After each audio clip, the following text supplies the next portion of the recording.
one thing you said, which really resonated with me, is that you've had to ask yourself so many hard questions to do the work. And I wanted to ask you, what's one of the hardest questions you've ever had to ask yourself, if you could recall?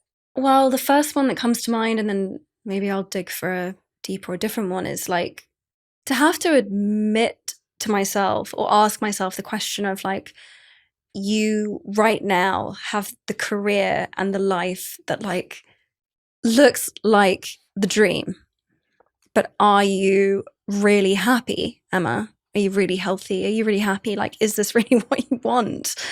And to be at that point and like realize and have to admit to myself that I wasn't and I didn't was one of the scariest things I've ever had to do.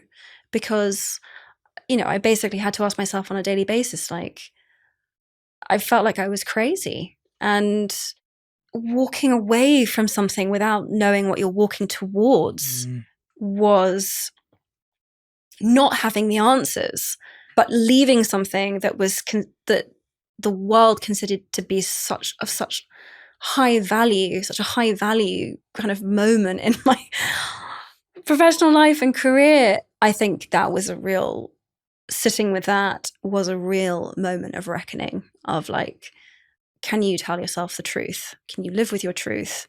Can you accept the fact that for most other people, your truth is pretty confusing and unpalatable? That was definitely a hard moment of sitting